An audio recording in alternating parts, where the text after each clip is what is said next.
Hi, I'm Ava. I was asked not to ruin my daughter's big day, so I stayed quiet, even though I held the key to a $33 million trust.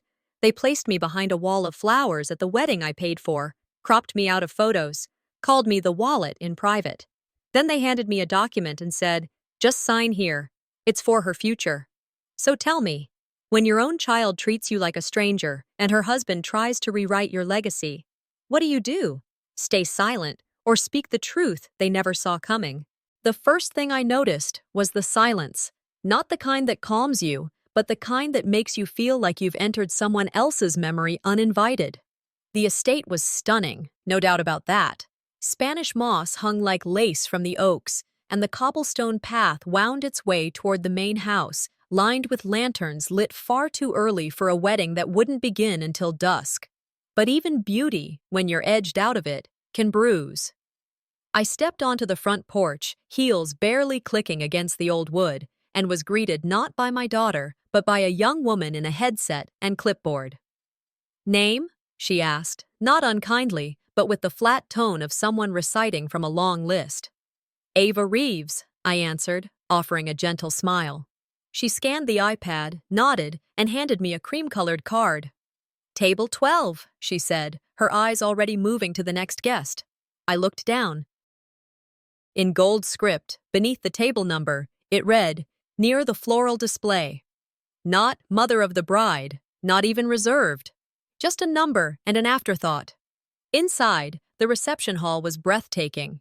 Chandeliers bathed everything in gold, and the air buzzed with champagne and chatter. Laughter pinged off the high ceilings like it belonged more than I did. I adjusted the hem of my soft gray dress, the one I'd chosen carefully to be elegant without standing out, paired with my mother's pearls and a smile that didn't quite reach my eyes. Then I found it. Table 12. Tucked into the corner, practically swallowed by a floral centerpiece that looked capable of hosting its own ecosystem. Hydrangeas, roses, baby's breath, and me, hidden in plain sight. A cousin I hadn't seen in years leaned over with a smirk. Didn't recognize you behind the jungle, Ava. You catering now? I didn't respond. I just smiled. That slow, southern kind that says bless your heart without needing to say a word. I sat down, adjusting the chair so I could see past the peonies.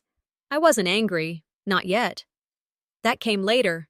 For now, I was recording everything.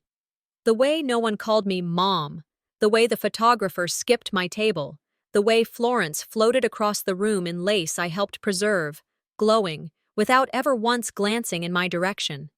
Then the lights dimmed. A hush fell over the crowd. A projector screen flickered to life at the front of the room.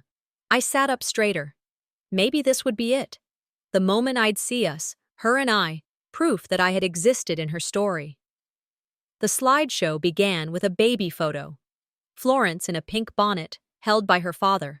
Then preschool, a school play, her first horse riding lesson, always with someone else beside her. Her aunt, her friend's mother, a neighbor. Never me. My chest tightened. Surely a mistake. Surely a picture of the two of us was coming. I waited. It never did.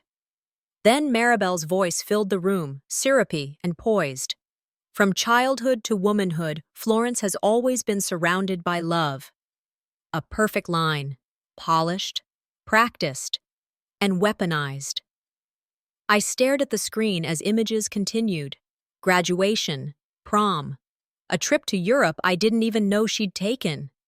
The music swelled, and I realized a photo forgotten wasn't just a missed moment, it was an erasure, and it was deliberate.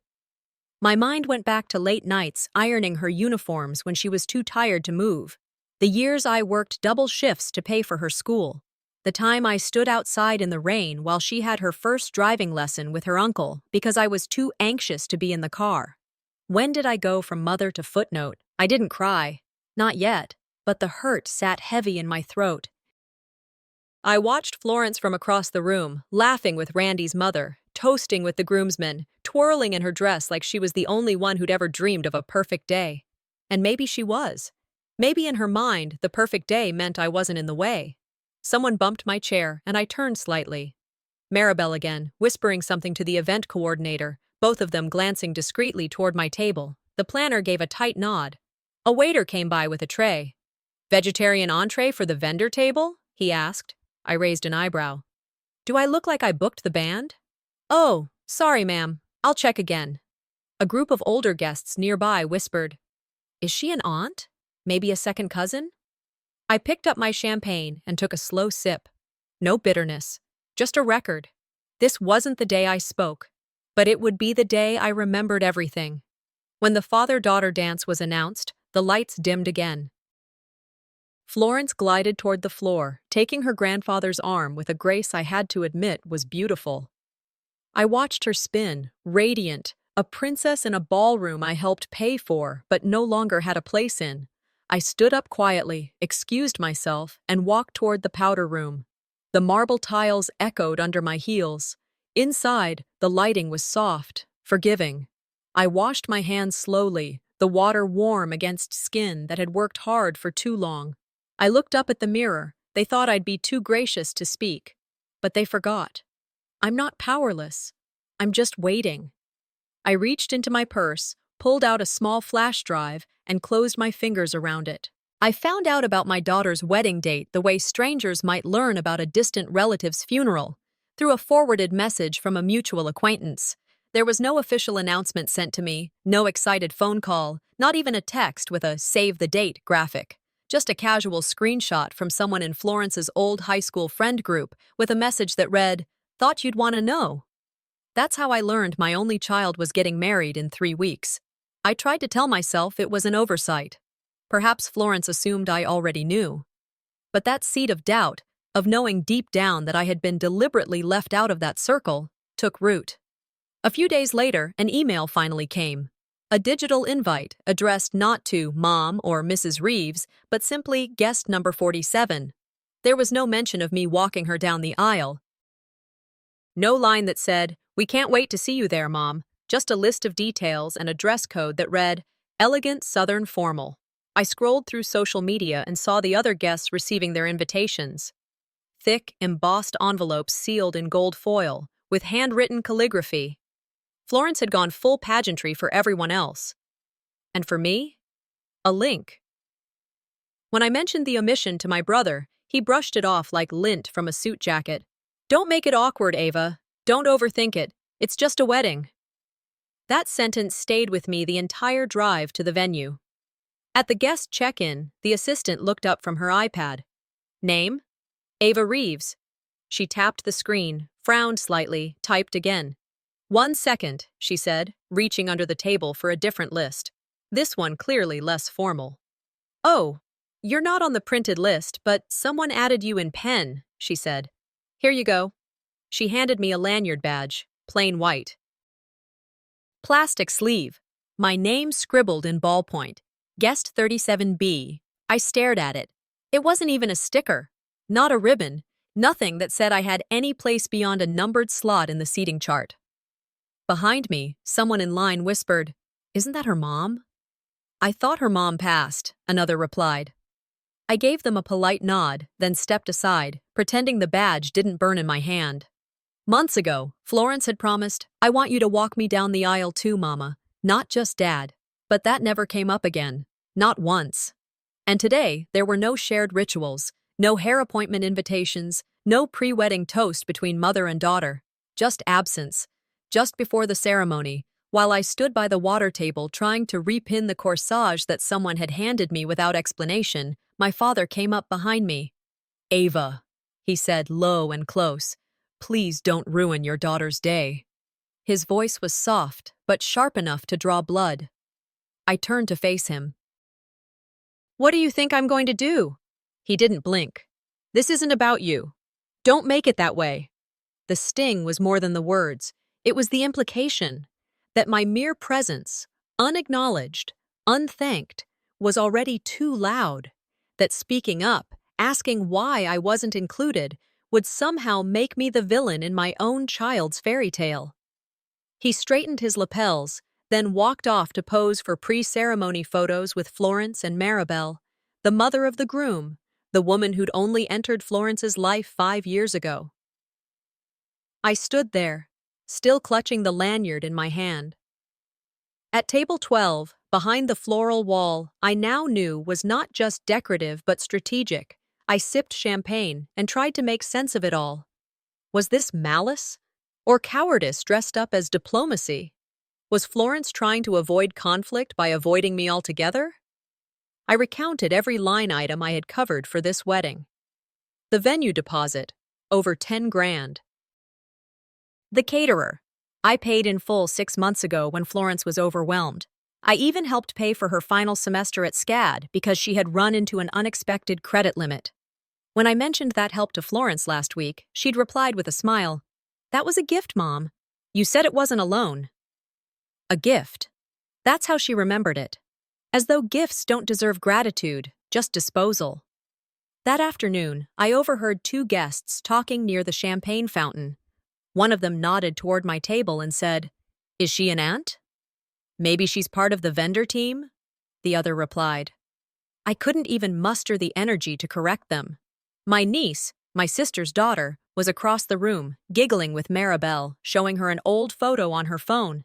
And then Maribel came in and helped me pick out the dress when Florence got stuck. Like I hadn't been there for the first appointment. Like I hadn't driven Florence to 3 different boutiques before she changed her mind about who she wanted by her side. When the camera crew began orchestrating a group photo, they swept past my table without even a glance. The photographer tilted his lens toward the head table, catching Florence with her new family, her father, and her groom. No one even gestured for me to join. A waiter came by with a plated meal. "Vegetarian for 37B?" he asked. I looked at the plate. Quinoa, roasted squash, and a small wedge of tofu. "I didn't order vegetarian." He blinked. "It's what was marked on your badge." I waved it off. "It's fine." The ceremony was about to begin. I adjusted my shawl and folded my hands neatly in my lap. Florence entered, arm in arm with my father. He was smiling. She was glowing. I stayed seated. My chest ached, but I didn't move. I didn't stand. I didn't cry. I watched her glide down the aisle with the man who had just told me to stay silent. And I thought to myself, I could have walked away right then. But instead, I stayed. And that silence, it wasn't surrender. It was strategy. There's a distinct type of silence that follows disappointment, one that wraps around your chest and makes it hard to breathe without making a sound. I felt it that morning while I sat at the vanity in the guest room they assigned me. My reflection wasn't unfamiliar, but it didn't look like someone about to witness her child's wedding.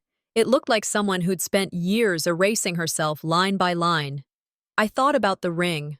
Not the one on my finger, there was nothing there, but the one I'd once worn with pride. My wedding ring.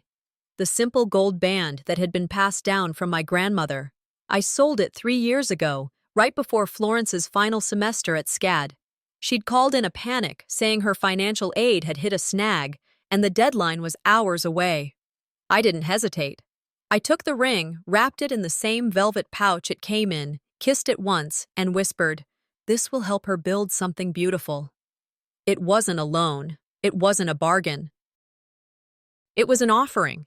That moment had bonded us, I thought. Me giving up something priceless so she could reach a dream she hadn't even fully articulated. But dreams, it turns out, come with amnesia.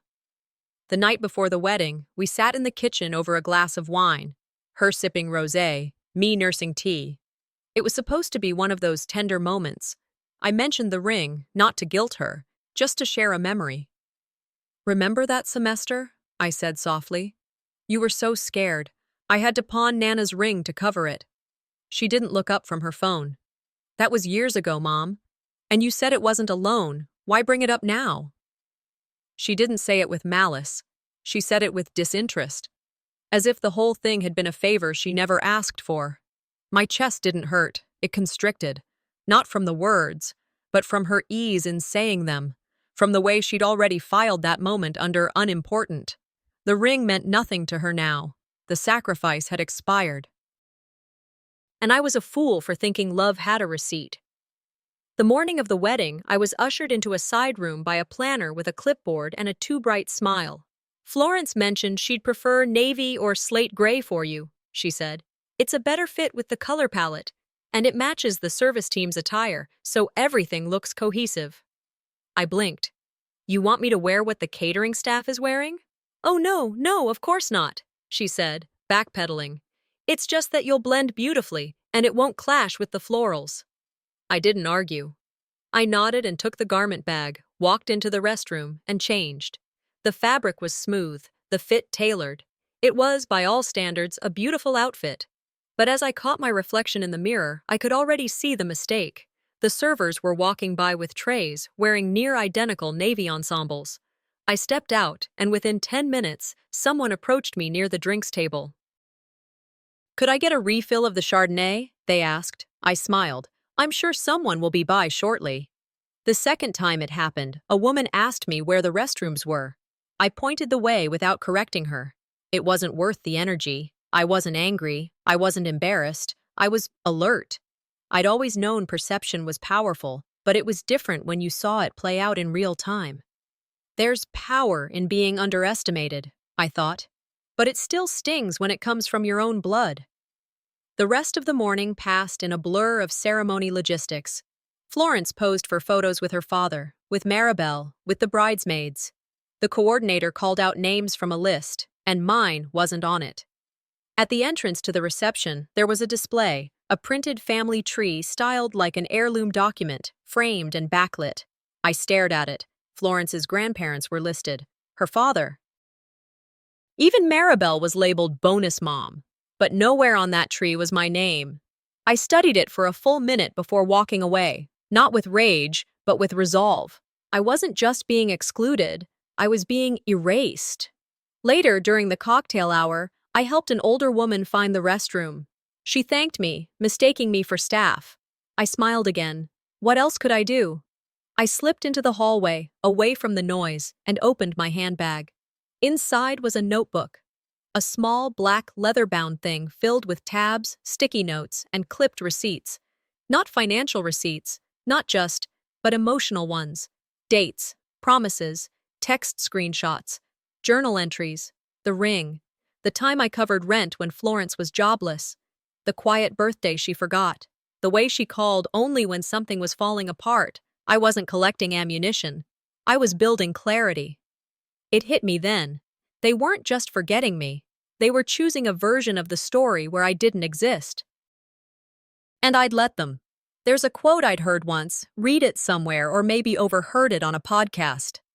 The most dangerous woman is the one who remembers. I was starting to understand why. I wrote one last line in my notebook before returning to the chaos. What they forgot, I will remember for them. I closed the notebook and tucked it back into my bag.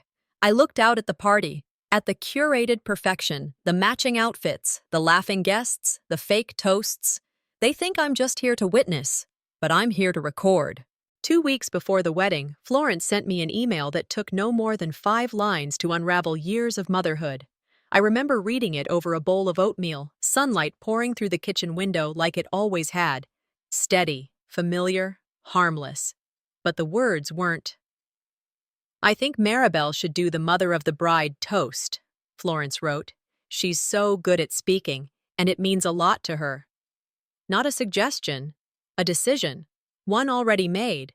I stared at the screen, fingers hovering above the keyboard, unsure whether to reply with a polite, "Of course," or to ask the question pounding behind my ribs, "Why are you replacing me?"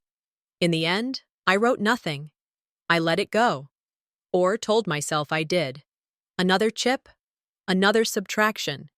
But this morning, when the planner led me away from the head table map and pointed to a small name card reading Table 12, I knew this wasn't oversight. This was orchestration, and I wasn't even a key on the piano. By cocktail hour, the sun had dipped enough to turn the sky a coppery hue, and the breeze offered its first apology for the humid afternoon. I stood near the edge of the tent, watching Florence mingle. She looked radiant, the way brides do when their version of the day is going exactly as planned.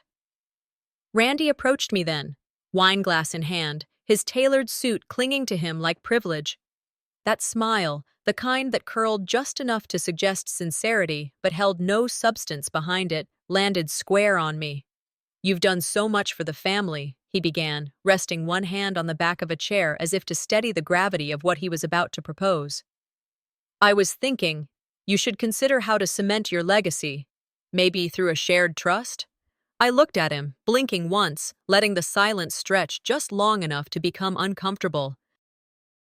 Isn't legacy something one earns, not something inherited by marriage? I asked, voice soft but sharp enough to slice through the pretense. He chuckled, but it faltered halfway. Of course, of course. I just mean, with everything you've built, it would be wise to direct it with purpose. Purpose.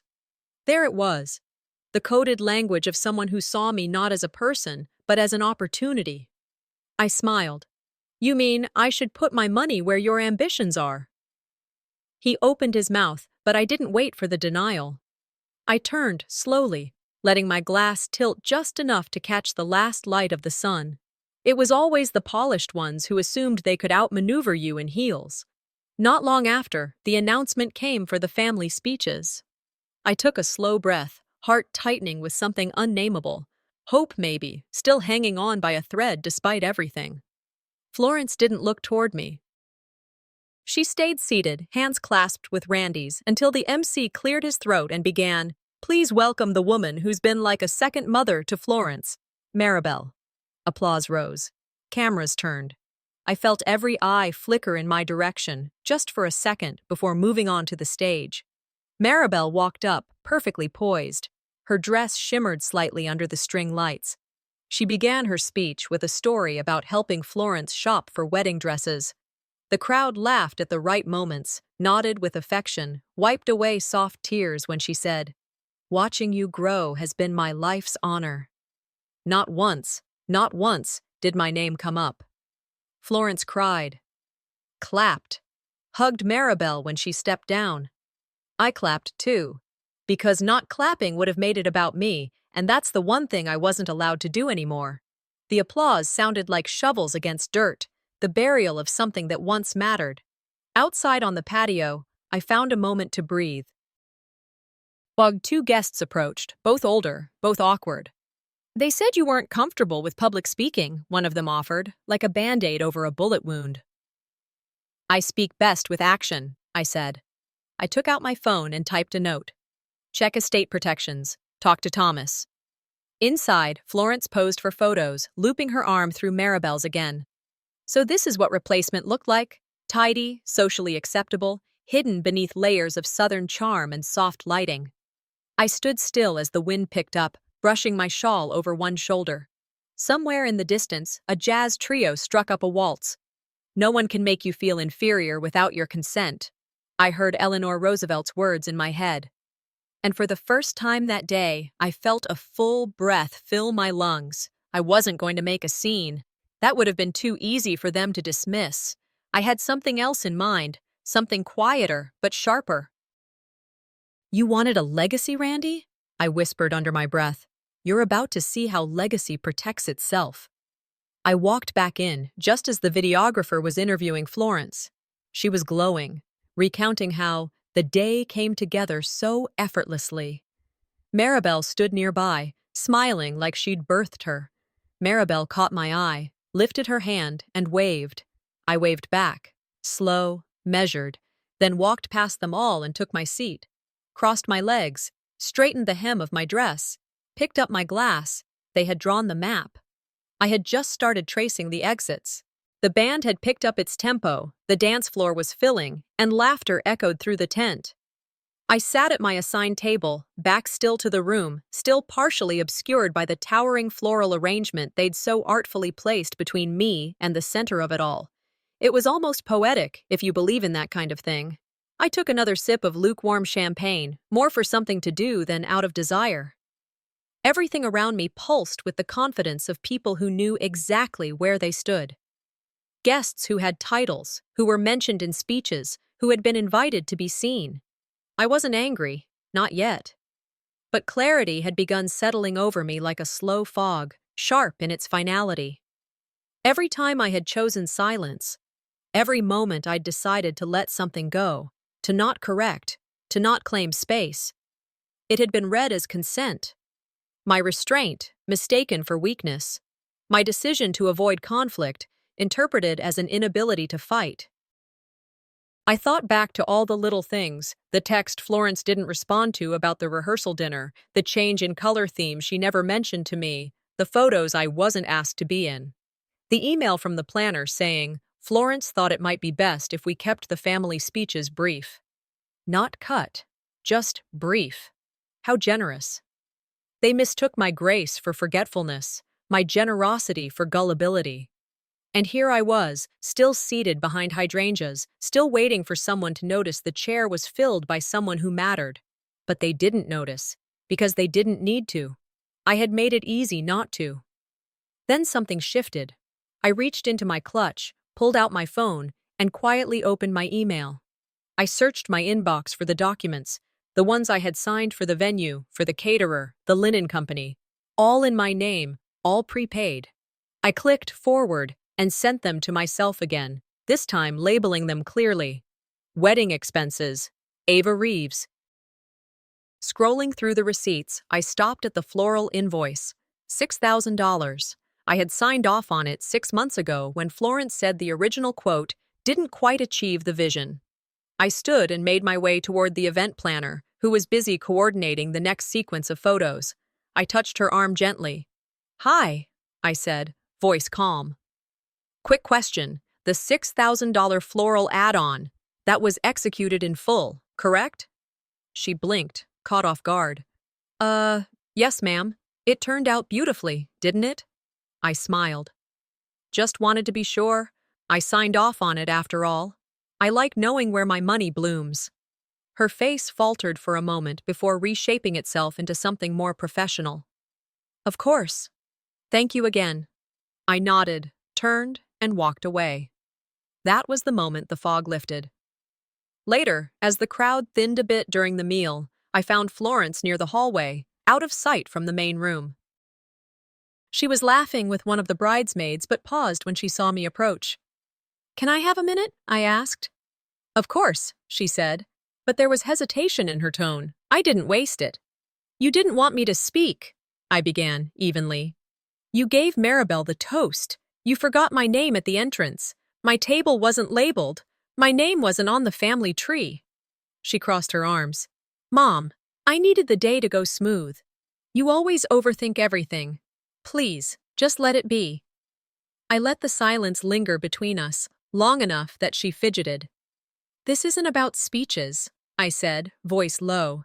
It's about being erased in the story I helped write. She let out a dramatic sigh. Can we just not do this right now? It's already been a perfect day. Don't ruin it. I gave her a long look.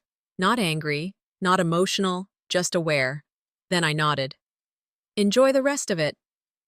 Back at my seat, everything felt sharper. The flowers, the music, the soft clinking of champagne flutes.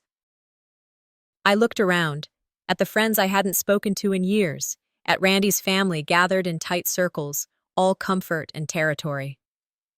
I understood something now. There was no misunderstanding. This wasn't a one-time oversight. It was a pattern. It was a system. I reached into my clutch and pulled out a folded sheet of paper, one I'd prepared earlier, not really expecting to need it. A list of every financial contribution I'd made, not to brag, but to preserve facts. I slid it into an envelope I had labeled, "In case anyone forgets." I slipped it beside my napkin and whispered to myself, if legacy must be proven, let the receipts speak. A waiter approached, offering dessert. I shook my head gently. Could I have my car brought around instead? I asked. He nodded and disappeared into the bustle. I stood, adjusted my shawl, and walked past the dance floor. No one looked up. No one paused. I stopped by the guest book near the entrance, picked up the pen, and signed on the final page. Ava Reeves, mother of the bride, paid in full. Outside, the sky had darkened to navy. The air was cooler now. I stepped into it without hesitation. Before I got into the car, I reached into my bag and pulled out the sealed envelope. I handed it to the planner standing near the gift table. Can you make sure this ends up in the family keepsake box? I asked. She nodded, unsure what was inside. No one saw me leave. No one called after me. But they would remember. I didn't raise a daughter to forget me, I thought. But if she insists, she'll remember me anyway, just not the way she imagined. The morning sun slipped through the gauze of the tent walls as I stepped into the reception hall, eyes still gritty from too little sleep. I had stayed up the night before reading over the final contracts one last time, not because I needed to, but because I needed a reminder. A reminder that I'd paid for all this. A reminder that this day had my fingerprints all over it, even if no one else could see them. That's when I saw it. A glossy display easel near the entrance, holding a framed collage titled Florence Through the Years. The lettering was gold foil, elegant. Beneath the title, there was a sweeping timeline of photos: school plays, birthday parties, summer vacations, prom. I stepped closer, expecting to see at least one trace of myself. Not a single picture included me. The high school prom photo? I'd taken it myself. Florence standing by the fireplace in that blue satin dress, nervous and radiant. But the version here was cropped tighter, the edge of the frame clean where my shoulder once was. In my place were others. Maribel, of course, smiling like she'd raised her friends I barely recognized. Her father, at nearly every milestone. Even a distant aunt, my cousin Julie, who'd lived 3 states away until Florence was in college, made the wall. I swallowed down the dry disbelief forming in my mouth. There was no oversight here. This was curated, designed. Every image chosen to tell a version of her life in which I had never existed. You can't rewrite history unless you control the frame. As I turned from the display, something else caught my eye. A photo I knew like the back of my hand. The Thanksgiving when I'd spent the entire week preparing, when Florence and I made pies from scratch and danced in the kitchen barefoot to Ella Fitzgerald.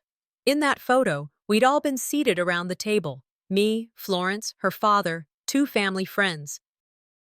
In the version displayed here, my seat was cropped cleanly from the image. The composition was neat, balanced, empty.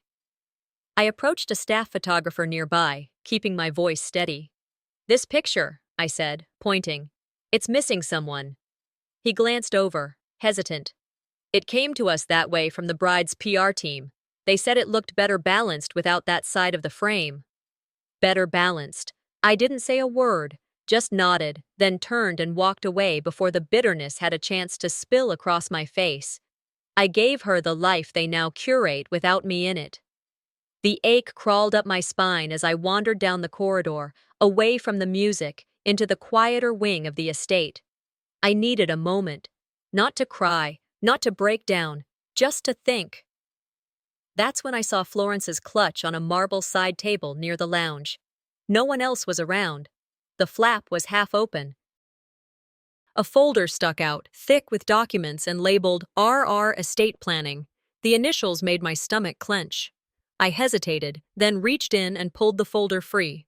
Inside were draft documents, preliminary filings, proposal templates, language that to most would seem innocuous. Terms like succession planning, legacy management, trust transition. But I saw the name, RR Foundation, my late husband's nonprofit, the one I had helped build from nothing, and beneath it, the proposed co-executors, Florence and Randy. No mention of me. Phrases like, "in alignment with Ava Reeves's previously expressed wishes," peppered the document. Wishes I had never expressed. I read further. Clauses about charitable disbursements, discretionary allocations, all lined with legalese meant to obscure what was plainly happening. They were attempting to take ownership of the very thing my husband and I had spent a lifetime protecting. My signature wasn't on anything. But the assumption, the entitlement, was baked into every paragraph. This wasn't just disrespect. This was theft dressed in linen suits and monogrammed cocktail napkins. I left the lounge and stepped outside. The air was cooler now, shaded by the thick canopy of oak trees that lined the estate's garden walk. My fingers shook as I scrolled through my phone. I found Thomas's name, my attorney, and typed, "Need to discuss estate documents found in Florence's folder. Possibly forged intentions, attaching pics." Then I snapped clear photos of every page and sent them. I paused, then typed one final message. "I think we're going to need a notary. Not for them, for me." So this was the play. Strip me of presence publicly and power privately. I had spent months thinking this exclusion was emotional, symbolic, but now I saw it for what it really was, systematic. I walked back inside, mask of poise restored. The ballroom looked just as I left it, florals blooming, music softening, servers moving like clockwork. Florence and Randy were near the stage, posing for more photos. I watched as Florence turned to hug Maribel, the smile wide, rehearsed. Her two boys stood by her side, their tiny arms gripping Maribel's waist. It would have been a beautiful scene had it not been hollow. I noted every detail, not with fury, but with the calm calculation of someone who has stopped asking to be seen. They wanted a memory without me. I'll give them a legacy they can't rewrite. Later, back at my table, I folded the copy of the document and slipped it into my purse beside my will, my insurance paperwork, and my own notarized statement of intent. Zipping the bag closed, I looked around the ballroom one more time. Randy laughed, Florence twirled, a camera flashed. They had no idea. I leaned back and whispered to myself, "Game on." The moment I stepped into the courtyard, I knew I needed air more than I needed civility. The garden was half lit now, lanterns glowing like tired stars, the music distant, muffled by thick hedges and distance. I leaned against the stone railing overlooking the side lawn, trying to swallow the bitter taste left by the documents I'd found hours earlier. That folder in Florence's clutch hadn't just been strategy, it was execution, and I was the final item on their checklist. Then my phone buzzed in my palm. A message from Adela, my grandniece, the only young person in the entire event who hadn't pretended I didn't exist. "Aunt Ava, not sure if I should say this, but I overheard Randy bragging about getting control of your trust. Just a matter of time. Thought you'd want to know." I froze. Reread the message. I didn't cry. I didn't gasp. I simply tapped and screenshot it, my fingers moving with calm precision.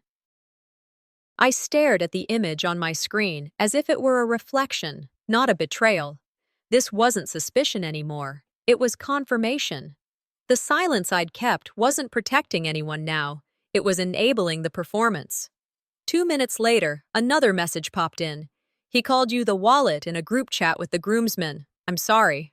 Attached was a screenshot.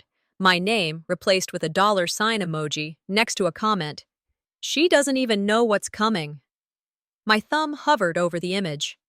For a second, I thought I might drop the phone. Not because I was shocked, but because of how unsurprised I felt. The insult didn't cut. The predictability did.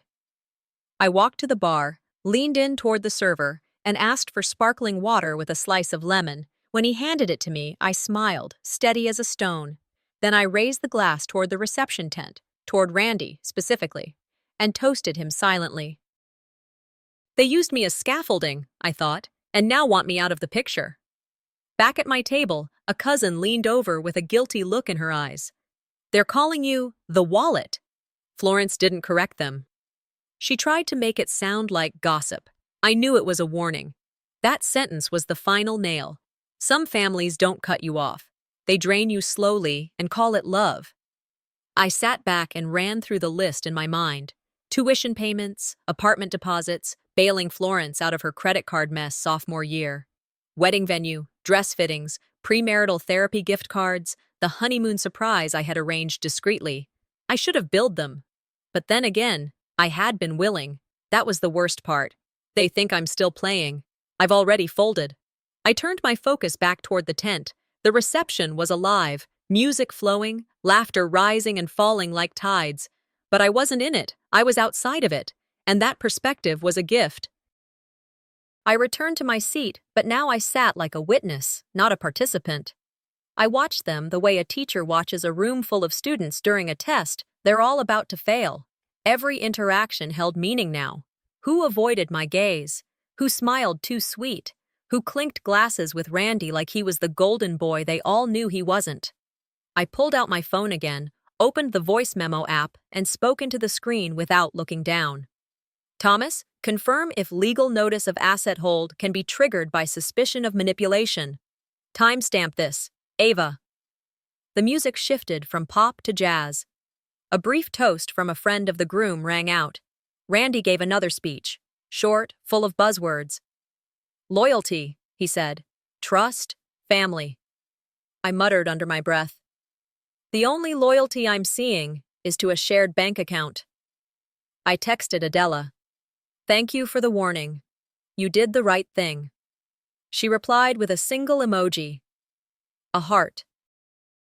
I opened my email, created a draft with the subject line, "When the curtain drops," and attached every screenshot, every photo I'd taken of those forged estate documents. I BCC'd Thomas. I didn't plan to send it, not yet, but I liked knowing it was there, waiting. A server came by with a tray of miniature desserts. I took one, bit into it slowly. Vanilla and raspberry.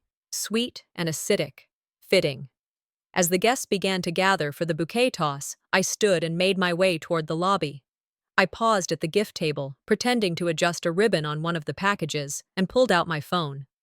I called the family's longtime financial advisor. Hi, it's Ava, I said casually. Yes, I know it's late. I just had a quick question about the endowment records for RR. I wanted to verify a clause in the charitable disbursement framework. He paused, then replied, Sure, everything okay? Oh yes, I said, smiling into my voice. Let's schedule a review meeting for next week. And please, flag anything being moved or updated without my written sign-off. He hesitated. Of course. Great, that'll be all. I ended the call. Inside the tent, Randy lifted a glass toward the crowd, grinning wide. Florence leaned her head against his shoulder. I watched them from the shadows and smiled. Toast all you want, sweetheart. You're drinking on borrowed time. He came out of nowhere, like a bad pitch in the middle of a quiet inning. A man in a tailored suit, crisp, expensive, the kind of suit that made you think he'd never had to say, I can't afford that, in his life. He held a sleek leather folder, which he extended toward me with practiced formality. Hi, Mrs. Reeves. Randy asked me to have you review and sign these, he said. Just a formal acknowledgement for the trust adjustments. I took the folder without replying, opened it slowly. Inside, the top sheet read, Family Legacy Allocation, Amendment A. I flipped to the second page. My name appeared only once, near the top. Former grantor. Below it, listed in bold, Managing Trustees, Florence Reeves and Randall Thornfield. And at the bottom, a blank line. My signature. Waiting like a trapdoor. I didn't react. I closed the folder carefully, smiled at the man and said, Thank you. Then I walked away. Not back to my table, not to the planner. I walked until I reached the garden path that looped around the edge of the estate. The lights were beginning to twinkle in the hedges. Guests were beginning to settle into their after-dinner drinks. And inside me, something was beginning to split. Later that evening, as I stood beneath one of the string lights that buzzed quietly above the hedge wall, Randy approached. Evening, he said, with that same polished smile. Everything okay? He gestured to the folder still in my hand. It's a standard form, really. I know legalese can be a little much. You'd be protecting Florence's future. That's what you want, right? I looked him in the eye, didn't blink. You seem awfully comfortable managing someone else's money, Randy. He laughed, short, forced, and glanced around to make sure no one else was listening. I just want to make sure you're remembered the right way, he said, lowering his voice. It wasn't a threat. It was a promise. Disguised as flattery. I nodded slowly, smiled. Well, bless your heart for thinking I'd forget the difference between inclusion and manipulation. Then I turned and left him standing there, drink in hand, still smiling. My whole body shook, not from fear, but from rage held in too long. The kind that makes your skin hot and your spine stiffen. I didn't go back to my table. I didn't take another bite of dessert. I didn't need time to think. I crossed the room to the mic stand. It was sitting idle. The toasts were over. The music was about to resume. I didn't ask for permission. I picked up the microphone. The room didn't quiet at first. It took a second, then another. Then someone tapped their neighbor, who turned. And suddenly, the hush fell over the hall like a blanket dropped from the ceiling. I stood beneath the lights, the folder still in one hand, the mic in the other. I wasn't asked to speak today, I began, voice steady, eyes moving from table to table. I wasn't included in the photos. I wasn't acknowledged in the program. A few guests shifted uncomfortably. Florence stiffened in her chair. But let me tell you something about legacy. I laid the folder on the podium, opened it slowly. This is a legal document. Earlier today, I was handed this and asked to sign. What it does, in summary, is remove me, entirely, from the structure and control of my late husband's estate. I heard a sharp intake of breath. In this document, Randy and Florence, the same two people who have spent this entire day avoiding me, are listed as the only trustees. The assumption being that I would sign quietly, that I wouldn't question it. I paused, let the weight of it settle. Let me make this clear. I don't need applause, I don't want a thank you, but I will not be erased, not by anyone, and certainly not today.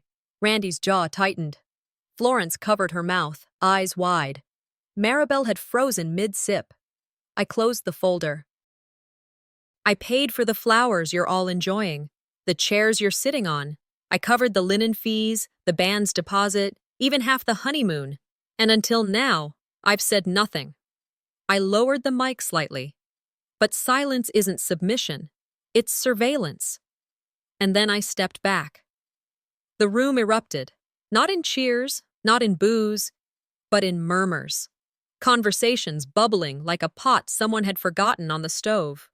I placed the mic back on the stand, picked up my shawl, and began walking toward the exit. Florence stood, mouth open, about to speak.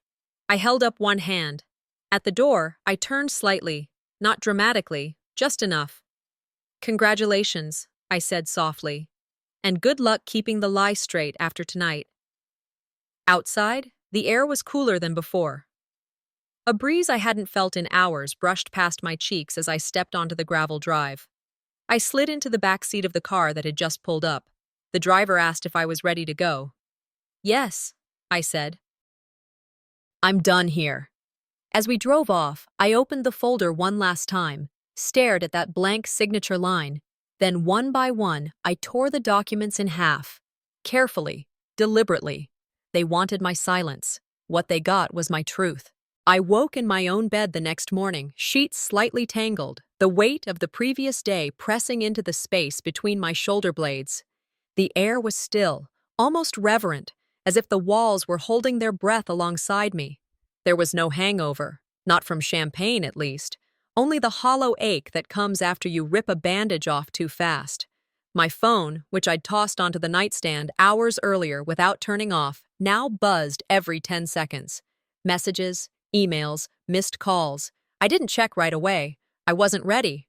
I sat up slowly, rubbed my temples, and reached for the glass of water I'd left untouched. Then curiosity won. The first message I opened was from a woman I hadn't spoken to in 14 years. "Saw the video," it read. That was something else. Confused, I opened my email. And there it was, a subject line in all caps. "Mother of the bride speaks her truth." I tapped play on the embedded clip. My voice filled the room from the phone speaker. My speech, filmed from 3 different angles. I stood at the mic, poised, the folder in my hand. My words clipped, deliberate, unmistakable. I watched myself speak. Then I watched the room react. Gasps, shifting chairs, Florence frozen in disbelief, Randy mid-sip, lips still curled into a half-smile he never got to finish. Below the video, comments piled up. "She's so composed." You could feel the heartbreak behind every line. How do people forget the one who raised them? She didn't raise a scene. She raised the bride. I sat on the edge of the bed, absorbing the tidal wave of strangers who somehow knew me now. Another notification pinged. A message from someone I hadn't heard from since college. "I saw your clip. Thank you for all of us who never said a damn word." My inbox was filled with versions of the same sentiment. Women and men who saw in my act of defiance something they themselves had been too afraid to do. I hadn't planned on going viral. I just stopped asking permission to exist. But then came the ones that stung. Florence's name lit up my screen. A single text. You really had to do that in front of everyone? No greeting. No explanation. Just blame, wrapped in the soft blanket of shame. I didn't reply. There was nothing left to clarify. 2 hours later, my father called. Well, he began, tone tight. That was something last night. Was it? I asked calmly. That was humiliating, Ava. You made us look dysfunctional, like some kind of tabloid family. I swallowed hard before answering. I didn't make us look that way. I just stopped covering it up. He was silent on the other end, and I ended the call without another word. Sometime in the afternoon, my phone rang again. Randy. Hi, Ava. Just wanted to say, emotions were high last night. I get it. I said nothing. I think we should meet up. Brunch, maybe? Talk things out? Still nothing. Let's not let one night undo years of goodwill. We're all family here. I let out a quiet breath, then spoke, low and firm. Family is not defined by access. It's defined by truth. And access to my money is not a birthright. He cleared his throat. I wasn't. I'll be sending an email this evening. I cut him off. Outlining changes to all trust-related terms. Thomas will be CC'd. He stammered for a second, then shifted his tone. I think you're being a little emotional. I think you've mistaken silence for surrender, I replied, then ended the call. That evening, I walked through Forsyth Park, letting the humidity settle into my clothes like the weight of something real. The sky was low and gray, as if it too had grown tired of pretending to be cheerful. I sat on a bench beneath a massive oak tree, watched joggers pass by, dogs pull at their leashes, children chase one another toward a fountain that no one ever seemed to appreciate. It's one thing to be betrayed, I said to no one. It's another to be punished for reacting to it. The trees didn't answer, but they didn't need to. In that moment, I felt more seen by the moss-covered branches than I had by my own family in years. When I returned home, the porch was quiet, the mailbox already emptied. But there it was. An envelope, square, heavy, unmarked. I took it inside, peeled it open. Inside, one single sheet of paper, typed. Thought you should know what they were planning next. No signature, no sender. But attached, stapled neatly to the back, was a copy of a bank transfer request, one I hadn't authorized, one dated 2 days before the wedding. I read it twice, then again, and this time, I didn't feel surprised. I felt ready. The morning after the storm, I sat on my porch with a cup of black coffee that had long since gone cold. The sun hadn't fully committed to rising yet, casting a dim, golden light over the dew-covered grass. Everything was still. Everything, except for my mind. Flashes from the night before played in my head like an old film reel. The microphone, the silence, the room filled with eyes that finally saw me, maybe for the first time. But there was no rage left, no bitterness, just clarity. I opened my inbox, expecting more fallout. Instead, I found an email from Thomas. Subject: Protective action executed. R Holdings. I clicked. He'd gone ahead with freezing the trust assets. Every dollar tied to my husband's foundation, untouched, untransferable, unstealable. My shoulders relaxed slightly as I whispered, let's see them reallocate what they can't touch. I walked back inside, still barefoot, and made my way to the study. The safe was where I'd left it, under the drawer of old tax records. I punched in the code, the one only Richard and I had ever known, and retrieved the original trust contract. There it was, a clause in my husband's handwriting, added during his final revisions. A signature line next to it, his initials beside a scrawl that read, "Any future amendments require handwritten consent from the surviving spouse." It had always been there. They didn't lose because I said no. They lost because Richard never said yes. I sat in his old office chair, letting my fingers trail across the margin of the paper. A small tear threatened to form, but I blinked it back. This wasn't grief. This was gratitude, the kind only those who've been gaslighted long enough understand. Don't let kindness become a tool they turn against you, Richard had once told me when we updated our wills. Now I knew why he'd said it. Back at the file cabinet, I stumbled across a smaller envelope I hadn't noticed before. Cream-colored, thick, sealed with wax. My name written across the front in his handwriting. I sat slowly, opened it. Inside was a letter, not typed. Handwritten, with the neat, deliberate penmanship he used only when it mattered. You gave this family everything. If they forget that, remind them not with words, but with structure. They may rewrite the thank you notes. They may crop the photos. But the law doesn't forget, and neither should you. The last line read, "No one builds a house and leaves without locking the door." This time, I didn't blink back the tears. I let them fall. Slow. Quiet. It wasn't pain. It was validation. A truth I'd known but had needed permission to believe in again. After a long shower and a quiet breakfast, I opened my laptop. The blank document stared back at me for a moment before I began drafting a press statement. Not because I planned to send it, not yet, but because having it ready meant I was in control. I listed everything, every payment, every signature, every dated check. Then I attached screenshots of the forged amendments and added a single line at the bottom. To be released only if my character is publicly questioned. I sent it to Thomas with a short note. Hold until necessary. Then I opened a private message to Florence. I protected your father's name. The rest is up to you. No response came, and I didn't expect one.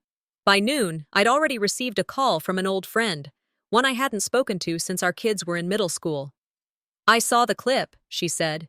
"You said what most of us have only screamed in the dark. Would you ever consider speaking at the Women's Wealth Forum next month?" Before I could answer, another email popped in, from a local journalist I vaguely knew. Subject line, "Financial Legacy and Family Loyalty, One Woman's Stand." I didn't reply. Not because I was afraid, but because I wasn't finished building the next move. Not yet. Instead, I opened the donation platform for the foundation and quietly transferred $50,000 to a scholarship for women over 50 returning to school, under Richard's name. Let them try to steal the spotlight. I'll build the stage instead. In the evening, I poured a small glass of bourbon, his favorite, and walked back into his former office. The framed photo on the bookshelf caught my attention. One of the few pictures where we were all smiling, Florence in between us, hands clutched tight. I placed the original trust contract beside the frame and stepped back. They tried to rewrite the script, but I kept the original. And now, I'm the editor. I woke without an alarm, a rare gift. No buzzing phone, no urgent pings, just the sound of birds faintly outside the office window and the filtered light of mid-morning drifting across the wooden floorboards. For the first time in weeks, maybe years, I didn't feel like I was bracing for something. I simply existed. No reaction required. The calls had slowed. The flood of emails had become a trickle. The story, my story, had crested its wave, and the public had moved on to the next firestorm. That was fine. I wasn't seeking longevity and attention. I wanted release, and somehow, I'd found it. I leaned back in my chair, coffee cooling beside me, and let my eyes close briefly. They can forget me, I thought, but I will never again forget myself. Later that day, I stopped by a boutique downtown to pick up a return I'd forgotten about in the chaos. The shop owner didn't recognize me, or pretended not to, as she scanned the tag and nodded toward the register. "You're with logistics, right? From that big wedding out at Laurel Grove?" I smiled, the same way you smile at a toddler knocking over a glass. "No," I said evenly. "I'm the mother of the bride, the one who funded the venue and was mistaken for background." The register beeped.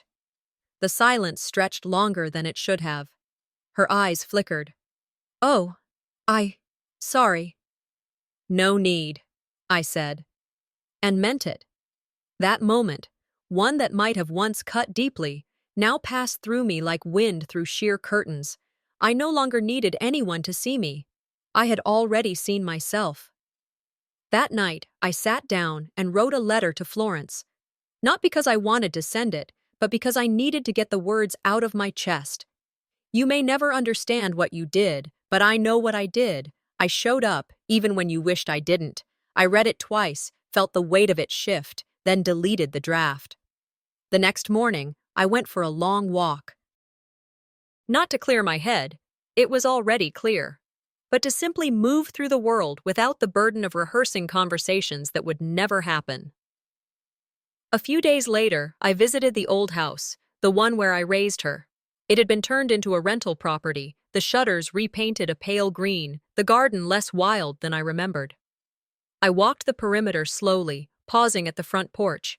I ran my hand across the mailbox I'd once hand-painted in a late-night burst of creativity and caffeine, when Florence was still a toddler and everything still felt possible.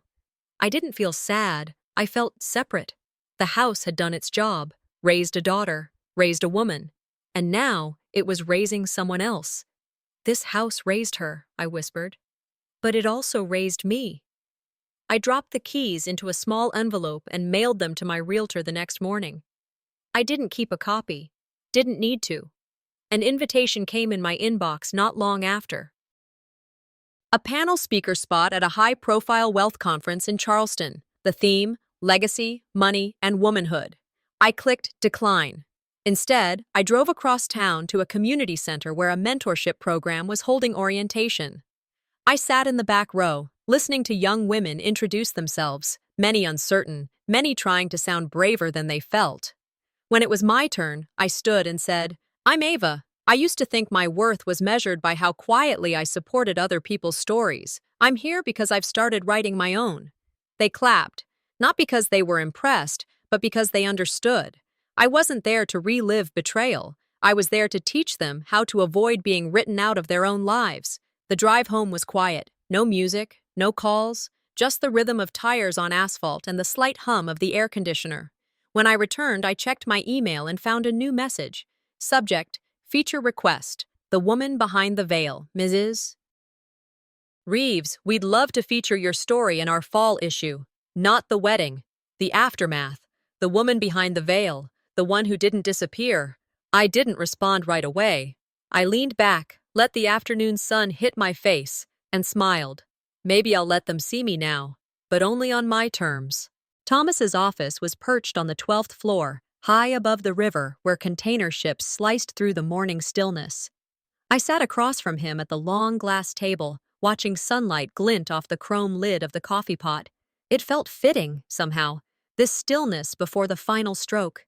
He slid the stack of documents toward me with both hands. "This makes it final," he said, his tone measured. "Everything we discussed, trusts revoked, access rescinded, foundation name changed, living will updated." I took the pen, and before I signed, I asked one final question. "The new trustee?" Thomas nodded. "Scholarship fund, women over 50 returning to school. Name of your choice." "My grandmother's," I said without hesitation. "Edith L. Vaughn." I signed. One stroke after the next, I sealed the final act. "Legacy isn't what you leave behind," I whispered. "It's what you rescue from being forgotten." By lunch, it was done, notarized, filed, final. That evening, I sat at my kitchen table, slowly writing names on envelopes. No assistants, no email blasts, just me, a ballpoint pen, and the kind of clarity that doesn't shake. Florence's letter was the shortest. One line, written clean across the top of the thick cardstock. "I didn't ruin your day. I refuse to disappear for it." Beneath it, I included a single sheet, notarized proof that I was legally disassociating from any financial obligation related to her, retroactively and moving forward. I sealed it. No note of anger, no second draft. Randy's copy of the trust revocation was delivered via courier directly to his firm's front desk. I paid extra for same-day service. No signature required, but I knew he'd open it. Later, I'd hear from someone inside the building that he turned red when he saw my name. I didn't care. That wasn't the point. The point was they couldn't unread what I'd written, and I was just getting started. The next morning, I answered the interview request from the outlet that specialized in investigative journalism. A woman named Claire called from New York. Her voice was steady, warm, direct. "We've been following your story," she said. "We're not interested in sensationalism. We want to tell the truth." Just the words, I told her. Not my face, Of course. The piece ran a week later. Headline: The woman who refused to be erased at her daughter's wedding. My voice wove through the article like a thread pulled from a long seam. Steady, restrained, exact. Some mothers pay in silence, I was quoted. Some daughters cash the check and delete the memory. It went viral overnight. Not in the messy, scandalous way some things do, but because it hit a nerve that had gone numb in too many people for too long. They weren't just reading my story. They were reading their own. Florence sent a voice message that afternoon, almost 3 minutes long. I get it, she said, breathless, somewhere between apology and accusation. But you didn't have to do it publicly. I didn't reply. Sometimes silence is the real boundary. Randy was quietly dropped from a nonprofit board later that week. Ethics clause. Recent scrutiny. Maribel lost a key client, a luxury resort chain that didn't want controversy tied to its brand. I didn't gloat. I didn't speak of it at all. You don't need to narrate justice. You just let it echo. On Friday, I returned to the mentorship center. We were working on a series about rebuilding, not resumes, not careers, but identity. The young women sat in a circle, raw, brave, trembling. One of them turned to me during a break and asked, "Do you ever regret losing your daughter?" I took a breath. "No," I said. "I didn't lose her. I let her keep the version of me that suited her. I kept the rest." That night, back at home, I sat at the desk in Richard's old office. The same one where I used to sit and balance checkbooks, answer school emails, schedule orthodontist appointments. But tonight, I opened a blank Word document, typed, Chapter 1, then, paid in full, and below it, my first line. They wrote me out, but I kept the pen, and I'm not done.